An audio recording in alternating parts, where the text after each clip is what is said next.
The wind moved across the open plains, carrying dust and silence in equal measure.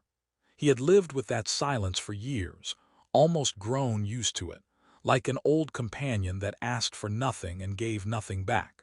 Every morning began the same way. Before sunrise, he'd pull on his worn boots, feed the horses, and ride out to check the fences. The creak of the saddle, the low snort of a tired mare, these were the only sounds that reminded him he was still part of the living world. The town folks called him a good man, though few could say they really knew him. He spoke little, smiled less. His eyes carried something that told people not to ask questions.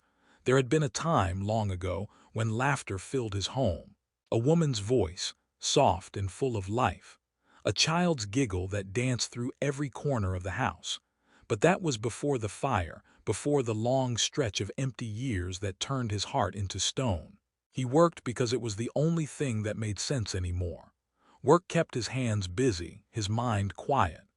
When the sun dropped low and shadows stretched across the land, he'd sit at the small kitchen table, staring at the empty plate, the single chair opposite him untouched. The ticking clock was the only sound in that still room, but even the hardest men get tired of loneliness. He didn't realize it at first, but the silence that once gave him peace had turned into something heavier. The chores felt longer, the nights colder. He began to notice the cracks in the walls, the dust gathering on unused shelves. He told himself he didn't need anyone, yet each day ended with the same thought. How long could a man live this way? It was early spring when he rode into town for supplies and saw the notice pinned outside the general store. A widow looking for work. "Will cook, clean, tend house," it read. Her handwriting was careful but weary, like someone who'd written the same plea too many times. He stood there longer than he meant to, reading those few words again and again. He didn't know why, but something in him shifted. Maybe it was time, he thought. Maybe it was time to let another voice into the quiet. She arrived 3 days later, just as the morning sun was beginning to burn away the chill from the valley. He had almost convinced himself she wouldn't come. Most people never made it this far out. Too lonely, too rough, too far from anything that felt like safety. But there she was, walking up the long dirt path with a small bundle in one arm and another sack slung over her shoulder. Her steps were slow but steady. The hem of her dress was dusted in red clay, and her hair, once neat, had loosened in the wind. He watched from the porch, saying nothing at first.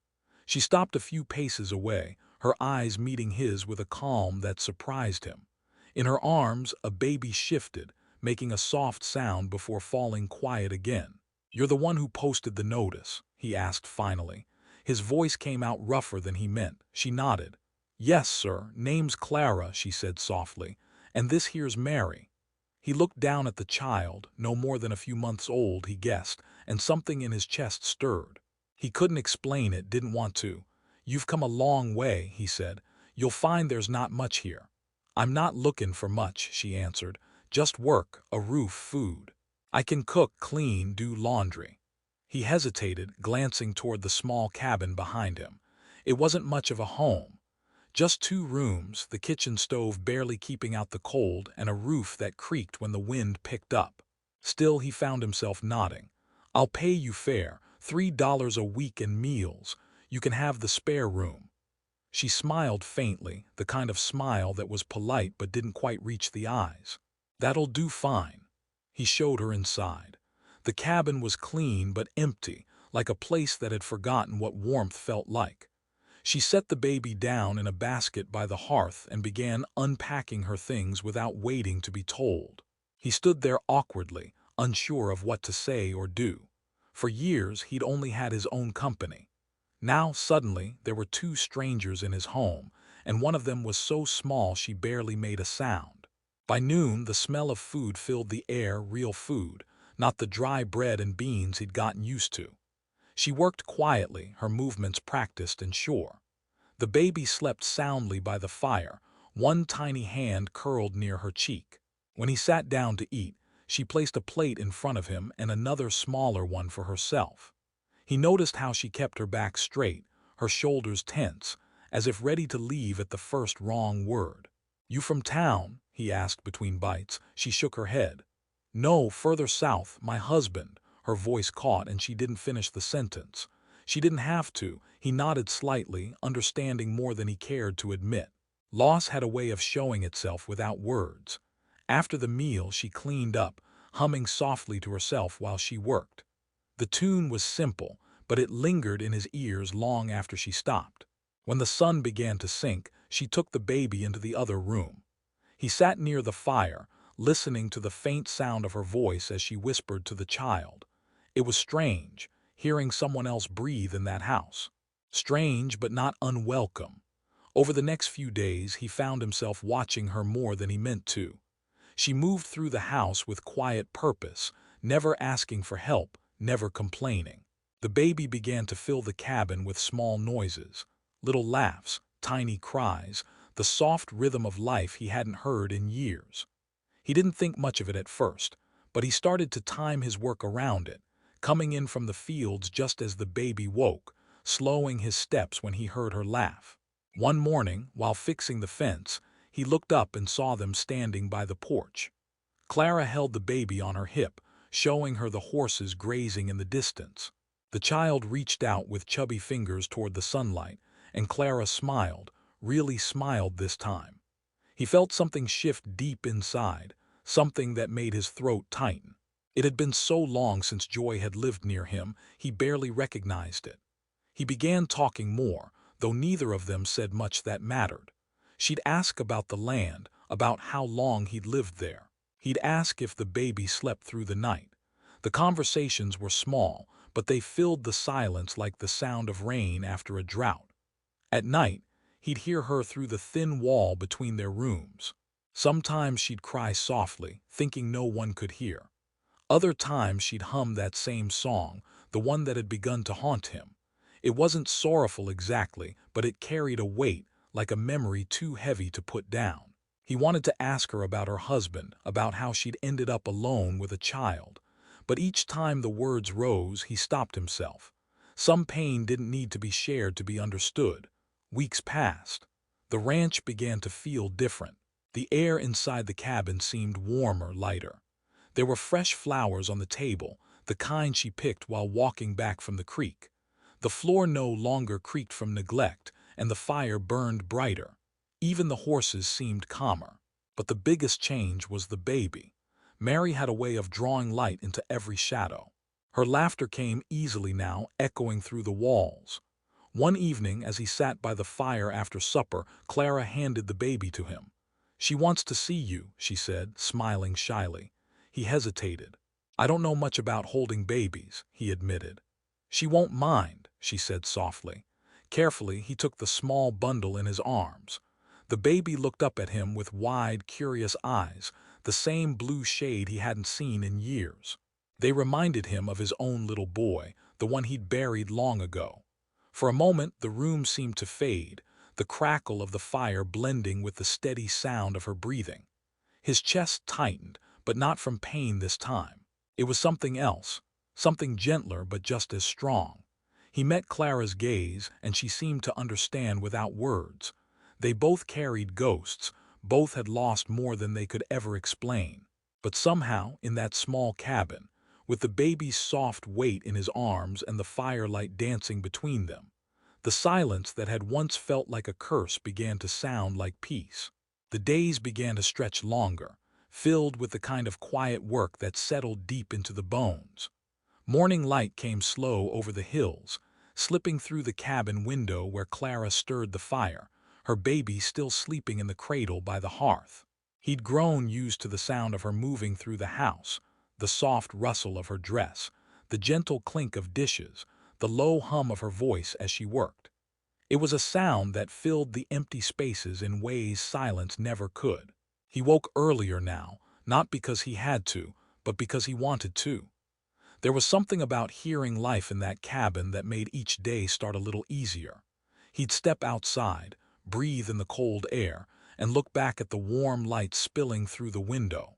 It was strange how a place could feel different without changing at all. The walls were the same, the land the same, but the air carried something lighter, something almost hopeful. He spent most of his mornings mending fences, cutting wood, or tending the horses. And often, when he came back from the fields, he'd find Clara outside hanging laundry in the sun, her sleeves rolled up, her hair tied back with a faded ribbon. The baby would be in a small basket near her feet, playing with her hands, cooing at the light. Sometimes he'd pause before they saw him, just to take in the sight, the soft way she'd look down at her child, the peace that lived in that small moment. It felt like looking at something he wasn't supposed to touch.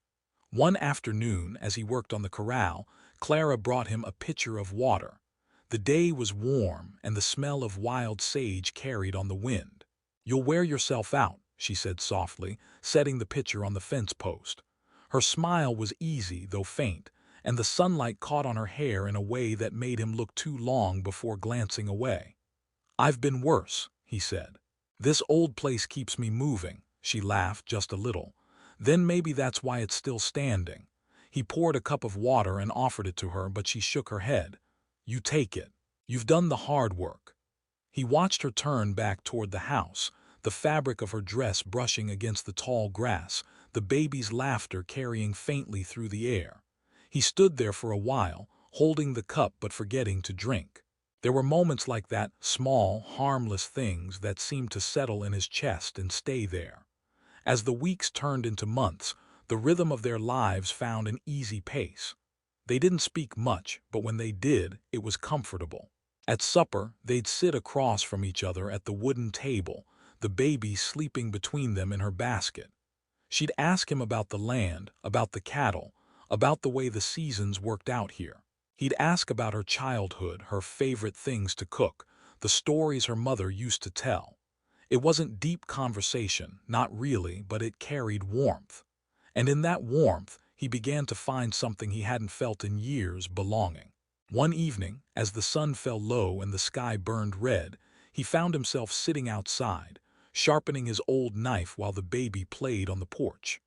Clara came out carrying a blanket, her eyes soft from the long day. "You spoil her," she said, nodding toward the little one who was giggling at his boots. He smiled faintly. "She's easy to spoil." Clara sat beside him, wrapping the blanket around her shoulders. "You've got a kind way with her," she said quietly. "Mary likes you." He looked down at the child, her tiny fingers clutching a bit of straw. "She reminds me of someone," he said, his voice lower now. Clara turned to him, but he didn't meet her eyes. "My boy," he continued after a pause. He had that same laugh, the kind that made the whole house brighter. Her expression softened, her hand resting over the blanket. "I'm sorry," she whispered. He nodded. "It was a long time ago." The words came slow, heavy. "Fire took 'em both. My wife and the boy haven't spoken much of it since." The air hung still between them. For a long while neither spoke. The baby yawned, the last light slipping behind the hills. Finally Clara said softly, "Loss don't ever leave us, does it?" He shook his head. "No, it just gets quieter." She didn't reply, but her presence said enough. In the silence that followed, he realized that this was the first time in years he'd said their names aloud in his mind. It didn't hurt as sharply as he'd feared. Somehow, it felt like something was being mended piece by piece. Later that night, as he sat by the fire, the sound of rain began to patter against the roof. Clara had put the baby to bed and was mending an old shirt by the light of the flame. He watched her work, the needle flashing in and out of the fabric. Her movements were slow and deliberate, almost graceful. When she caught him looking, she smiled, a small, tired smile that made his chest ache. "You think too much," she said. He chuckled softly. "Comes with age."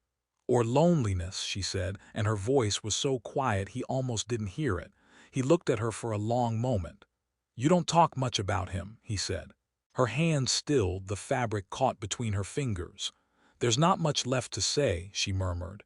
"He was a kind man, worked hard. Then one day he didn't come back from the field. I kept waiting for him even when I knew." She looked toward the cradle. "Mary never got to know him. Sometimes I think that's what hurts the most." The fire popped, and for a moment all he could hear was the rain. He wanted to tell her that she was stronger than she knew, that she had brought life back to a place that had long forgotten it. But the words caught in his throat. So instead, he said, "You're doing fine by her. Better than most could." She looked at him then, her eyes bright in the firelight. "You really think so?" "I know so," he said, and this time his voice didn't shake. She smiled again, small but real, and went back to sewing. The room grew quiet except for the sound of rain and the soft, steady rhythm of her needle. And as he sat there, watching the light flicker across her face, he realized something had changed, not just in the house, but inside him. The walls he'd built to keep the past out were no longer keeping the present from coming in. Outside, the rain kept falling, steady and sure, washing the dust from the land. Inside, for the first time in years, the fire burned not just for warmth but for life. Winter came early that year. The mountains turned white overnight, and the air carried a stillness that pressed against the cabin walls. Each morning, frost coated the window panes, catching the first light like shards of glass. He woke before dawn as always, feeding the horses, checking the fences, his breath rising in clouds before him. But when he returned inside, the smell of warm bread and coffee always met him. Clara had a way of making the cold feel far away. He'd find her by the stove, the baby in a blanket at her feet. Her cheeks glowed from the heat, her hair loose from its pins. "You'll freeze out there one of these mornings," she'd say, handing him a cup of coffee. He'd nod and smile, though his hands shook from more than just the cold. The cabin, once empty and echoing, had turned into something that felt alive. Every sound, the baby's coo, the scrape of a chair, the soft hum of Clara's voice, filled the place like music he hadn't heard in years. The snow piled higher as the days passed. Sometimes they were trapped for days, the wind howling through the night, rattling the shutters. They'd sit by the fire, sharing the quiet between them. Clara would rock the baby to sleep, and he'd mend a bridle or carve bits of wood to keep his hands busy. When the fire burned low, their eyes would meet across the room, neither one speaking, yet everything said. One evening, after a long storm, he found Clara outside shoveling snow away from the barn. The sky was a pale gray, the kind that promised more to come. He called out, "You'll catch your death out here." She looked up, smiling through her breath that fogged in the air. "You say that every time I lift a shovel," she said, laughing softly. He walked over, taking it from her hands. "Because it's true," he said. "You should be inside." She crossed her arms, teasing, "If you had your way, I'd never step outside again." He looked at her then, really looked. The color in her cheeks, the strand of hair stuck to her forehead, the small defiance in her eyes, it all stirred something in him he couldn't push away. "Maybe I just like knowing you're safe," he said quietly. Her smile faded into something softer. "I haven't been safe in a long time," she said. The wind lifted a strand of her hair and he reached out without thinking, brushing it back behind her ear. For a moment, neither moved. Then she stepped back, her voice trembling. "I should check on Mary." He let her go. But that night, as he lay awake listening to the storm, her words repeated in his mind. "I haven't been safe in a long time." He knew that feeling better than he wanted to admit. Safety wasn't just about walls and locks, it was about peace, and neither of them had known much of it in years. The next morning, the world was buried in white. The fences were gone beneath the snow, and even the horses stood huddled in silence. He spent most of the day clearing paths and checking the stock. By the time he came back inside, his hands were numb, his coat frozen stiff. Clara met him at the door, worry etched across her face. "You'll get yourself killed if you keep going out like that," she said, untying his scarf. "You're soaked through." "I've been worse," he muttered, but she ignored him, guiding him to sit by the fire. She knelt in front of him, peeling off his gloves.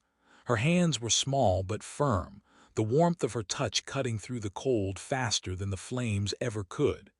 He looked down at her, at the way her brow furrowed in concentration. "You fuss too much," he said softly. She looked up, her eyes meeting his. "And you don't enough." Something in her tone made him smile. She stood, draping a blanket over his shoulders before turning back to the stove. He watched her move around the kitchen, her presence steady and sure. The baby stirred in the cradle, letting out a soft cry.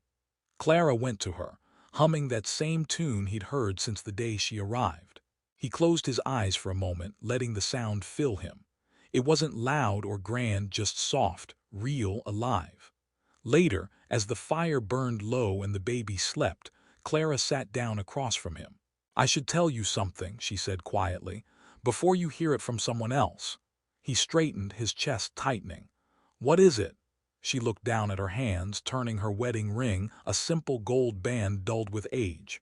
"My husband's family," she began slowly. "They didn't take kindly to me leaving. They said I shamed his name by going off on my own with the child. Last I heard, his brother swore he'd come for me to take Mary away, said a widow had no right to raise her alone." Her voice trembled, but her eyes were steady. "I thought maybe he'd given up, but I got word last week from the store in town he's asking around, asking for me." He stared at her, the firelight flickering across her face. "You think he'll come here?" She nodded faintly. "He's a proud man. He won't stop." He leaned forward, his voice calm but certain. "Then he'll find you're not alone." Clara's lips parted as if to protest, but she didn't. There was something in his tone that left no room for argument. For a long moment the only sound was the crackle of the fire. Then quietly she said, "You don't owe me that." He shook his head. "Maybe not, but you're here, and that means something." The wind picked up outside, rattling the windows. She looked at him, searching for the right words. "You've already done more for us than anyone ever has," she whispered. He met her gaze. "You gave this place life again," he said simply. "I reckon that's worth protecting." She looked away, blinking fast. The firelight shimmered in her eyes. For a while neither spoke. The baby stirred in her sleep and Clara rose to tend to her, wrapping the blanket tighter. He watched her move with quiet grace, every motion filled with purpose. When she finally turned back to him, she looked calmer, her voice steady again. "You're a good man," she said. He smiled faintly. "Maybe I'm just learning again what that means." Outside, the storm pressed against the cabin walls, but inside the air felt warm and still. The world beyond was cold and cruel, but here, for the moment, there was something stronger than fear, the fragile beginning of trust. The snow began to melt slowly, turning the ground soft and muddy beneath the horses' hooves. Winter was loosening its grip, but it left behind a chill that clung to everything it touched. The days grew longer, and the sky carried a pale warmth that hinted at spring. He spent his mornings mending fences and clearing the paths that had been buried for months. Clara hung the laundry outside again, and the sound of her humming carried through the open windows. The baby had learned to crawl, filling the cabin with small, curious noises that made the silence seem almost impossible to imagine now. He'd thought things might calm down, that the talk of her husband's family had faded with the snow. But trouble has a way of finding people who are finally learning to breathe again. It started with a writer in town, a man asking questions. The storekeeper mentioned him one afternoon when the rancher came in for supplies. "Tall fella," he said. "Hard eyes. Said he was lookin' for a woman travelin' with a baby. Said she might have been workin' out this way." He said little in response, just nodded and paid for his things, but on the ride back his stomach felt tight and the world seemed smaller. The road stretched endlessly ahead, yet every step of his horse's hooves brought a new kind of unease. The wind pressed against him, carrying the faint scent of rain. He kept glancing over his shoulder, as though expecting to see a shadow following. When he reached the ranch, the sun had already started to set, painting the sky in long streaks of red and gold. Clara stood by the porch, holding Mary against her hip. The baby laughed when she saw him, waving her tiny hands. He smiled despite the heaviness in his chest. "You're late," Clara said softly, her voice teasing but tired. "The stew almost burned." He dismounted slowly, tying his horse to the post. "Had to take the long way," he said. "The river's high." But he couldn't hide the look in his eyes, and Clara saw it. Her smile faded. "Something's wrong," she said quietly. "I can tell." He paused, then nodded. "A man's been asking about you in town. Your husband's brother, maybe." Her arms tightened around the baby, her face paling. "You're sure?" He looked at her for a long moment before answering. "I didn't see him myself, but he's close." She looked out toward the horizon, the open land that seemed endless yet offered nowhere to hide. The wind tugged at her hair as she whispered, "I can't run again." He stepped closer, his voice steady. "Then you won't." That night the sky darkened with storm clouds, and rain began to fall hard against the roof. He sat by the door, rifle resting across his knees, watching the shadows move across the land. Clara didn't sleep much either. She kept the baby close, rocking her slowly, the soft creak of the chair matching the rhythm of the rain. Hours passed. The fire burned low, and the storm eased into a slow drizzle. He almost let himself believe the danger had passed when he heard it, the faint crunch of hooves outside. He rose quietly, moving to the window. The moon broke through the clouds for just a moment, enough to see a lone figure on horseback near the fence line. He turned to Clara, his voice calm but firm. "Go to the back room. Stay quiet." She stood, clutching Mary to her chest. "Is it him?" "I don't know," he said, "but I'm not waiting to find out." She hesitated only a second before slipping into the back room, closing the door softly behind her. He checked the rifle, the sound of metal clicking faintly in the silence. The rider dismounted, the faint jingle of spurs cutting through the air. Then came the knock, hard, deliberate, echoing through the cabin. He opened the door halfway, his body blocking the entrance. The man outside was tall, with a trimmed beard and a look that carried too much pride. "Evenin'," the stranger said, tipping his hat slightly. "Sorry to call this late, but I'm lookin' for someone. A woman name of Clara, been told she might have come through here." He didn't move. "Can't help you," he said flatly. "Ain't no Clara here." The man's eyes narrowed. "You sure about that? Folks in town said you keep to yourself. Seems to me you might have company these days." He didn't flinch. "You heard wrong." The man shifted his stance, resting a hand on the butt of his pistol. "I'll be plain. She's my brother's widow, took his child and ran off. That baby's got family that wants her back." The words hung in the air, sharp as a blade. He met the man's stare, his jaw tightening. "That baby's where she belongs," he said quietly. The stranger smirked. "You think you get to decide that? I think you'd better leave my land before I do." For a long moment neither moved. The rain fell softly now, dripping from the brim of the stranger's hat. Then with a slow exhale he stepped back, his voice low. "You got a big heart for another man's trouble. Don't get yourself killed for it." He watched the man mount his horse and ride off into the night. Only when the sound of hooves faded did he close the door. Clara was standing in the corner, the baby still in her arms. Her eyes met his, wide and frightened. "He'll come back," she whispered. "I know," he said. "And next time I'll be ready." For the next few days the ranch fell into uneasy quiet. Every sound, the creak of wood, the cry of a hawk, made them tense. He fixed the fences tighter, checked the rifle twice, and kept the horse saddled near the barn. Clara tried to go about her chores as usual, but her hands shook when she cooked, and her eyes often drifted to the window. One afternoon, as the sun began to sink, he found her sitting outside with Mary in her lap. The child reached for his hand, smiling. Clara looked up at him, her voice trembling. "I can't let you fight my battles," she said. "It's not fair." He crouched beside her, his voice low and steady. "It stopped being just your fight the moment you walked through that door." Her eyes softened, tears glinting in the fading light. "Why?" she asked. "Why do you care so much?" He looked at her for a long moment before answering. "Because for the first time in years this place feels like home again. You and that little one, you brought life back here. I'm not letting anyone take that away." The wind moved gently through the grass, carrying the last warmth of the day. She looked down at the baby, then back at him.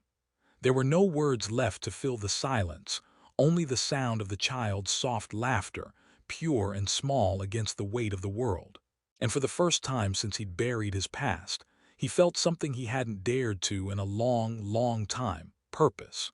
The next morning broke with a heavy fog that clung low to the ground, wrapping the valley in a strange, uneasy quiet. The air felt thick and damp, and even the horses seemed restless in their stalls.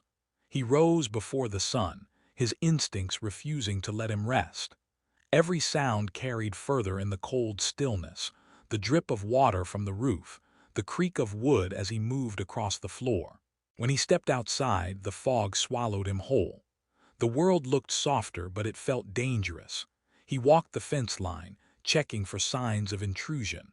The snow had melted into mud, but the ground still bore the mark of hooves that didn't belong to his herd. They were fresh, too fresh. He followed them until they disappeared near the ridge where the land dipped toward the river. His stomach tightened. He knew what it meant. They were back. By the time he returned to the cabin, the sun had started to rise, casting pale gold light across the fog. Clara stood at the doorway, holding Mary close. Her eyes found his before he could speak. "They're coming, aren't they?" He nodded slowly. "You'll stay inside. Whatever happens, don't open that door." She shook her head, gripping his sleeve. "I can't hide while you stand out there alone." He looked at her, seeing the fear behind her words, the strength that held it back. "You've done enough running," he said quietly. "Let me stand for once." Her hand trembled, but she let go. He could see the question in her eyes, the one she didn't ask out loud. "Why would you do this for me?" But there wasn't time for answers. He stepped out into the yard, loading his rifle with steady hands. The fog was thinning now, breaking apart in long ribbons that revealed the land beyond. And then he saw them, 3 riders coming slow up the path. The lead man rode tall and straight, his coat flapping in the wind, his face shadowed beneath his hat. Behind him, 2 others followed, each armed and ready. They stopped near the fence. The leader dismounted first. It was the same man who'd come before the brother. His voice cut through the morning air. "I told you not to make this harder than it had to be." The rancher stood his ground, rifle resting loosely in his hands. "You should have listened when I told you to stay away." The brother smirked, taking a step forward. "You think that woman belongs here. She's a thief, running off with blood that isn't hers. That child's kin to me." "That child's not yours to claim," he said evenly. "She's got a mother who'd die before she gave her up. You ought to respect that." The man's face hardened. "Respect? She shamed my brother's name. You call that respect?" He didn't answer. His grip tightened on the rifle. The air between them felt thick, charged. One wrong move and everything would shatter. The brother's hand moved first, brushing his holster. "Step aside, old man. I'll take what's mine and leave you be." But he didn't move. "You take 1 step closer to that door and I'll put you in the dirt." The silence that followed stretched thin as wire. Even the wind seemed to stop. The brother's jaw clenched, his eyes cold. "You'd kill a man for another man's wife." He shook his head. "No, I'd kill a man to protect the only peace I've known in years."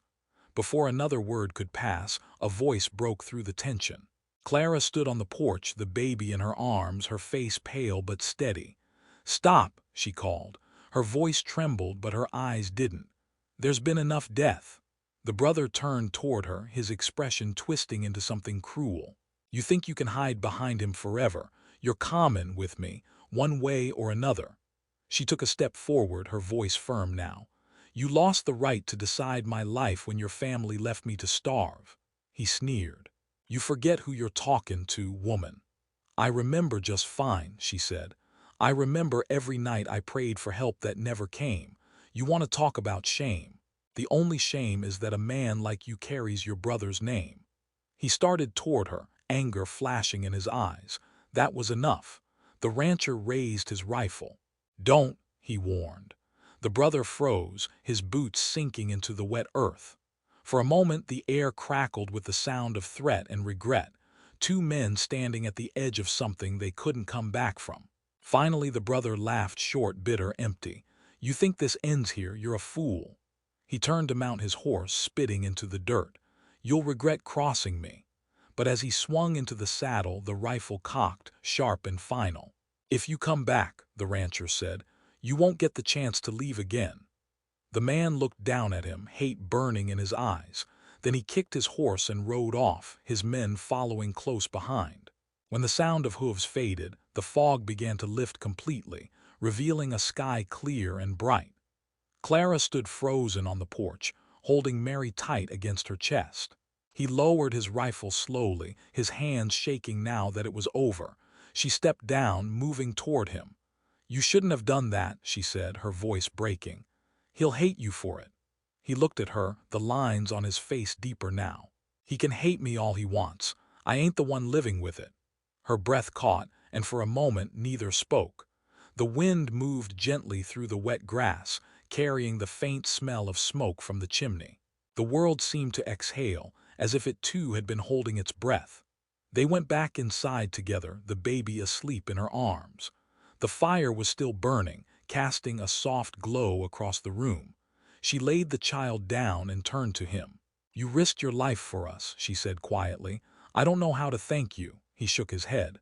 "You don't have to." But when she looked up, her eyes filled with something deeper than gratitude. It wasn't just relief. It was understanding.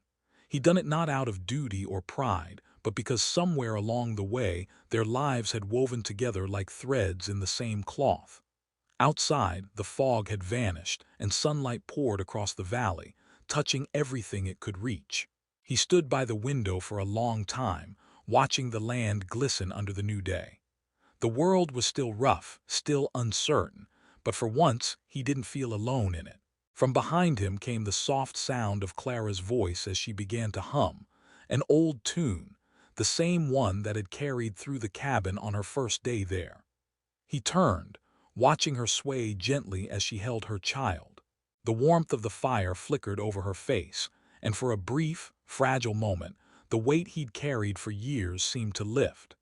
The silence that had once haunted him now felt like peace, and as the light settled over them, it was as if the land itself had chosen to breathe again.